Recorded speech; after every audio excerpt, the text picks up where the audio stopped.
Okay, so I've never used one of these machines before. Right now it is working. The display, the light kind of goes off whenever you're doing it, but you can still turn it back on just by gently tapping the button so you can see it. So, probably not supposed to open this. Let's see, it's working. Alright, this is what comes with it. This quick start is the most helpful of all the guides that comes with it. I want to show something real quick because this matters, at least to me. So on here it just says high gluten flour. I have never used the bread machine, never baked bread, so I don't know.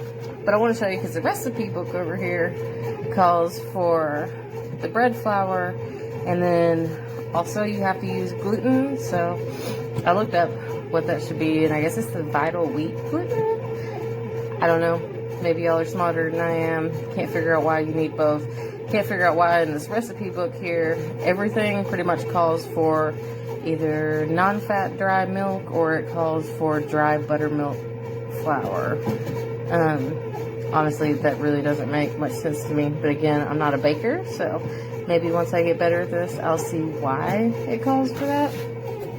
Anyway, so this is the one I'm making right now, just to give it a shot because this one looked easier and it didn't need any weird stuff. I have bread flour and yeast. The instant yeast, in case anybody doesn't know, is the same thing as bread machine yeast. It's cheaper just to get a jar than it is the individual packets. But anyway, so this is what I'm making. It recommended to try it the first time on the 750 grams and on the medium color cook. So like you can cook it to like, let's see what this is saying. Switching to the next level.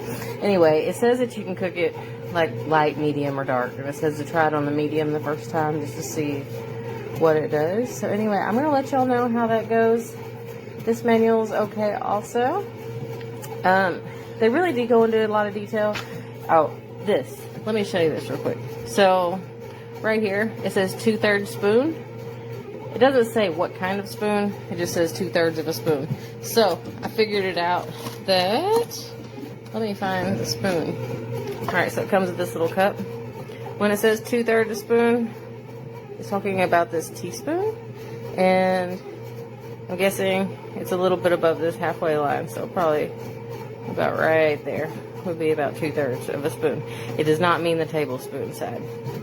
So, yeah, that's something I figured out because it says on the 2 spoons. But anyway, I hope this helps a little bit. It seems like a pretty good machine overall, but I am going to update it once this loaf of bread is done. Then I'm going to try some pizza dough, and I will let y'all know how that goes. Thank you.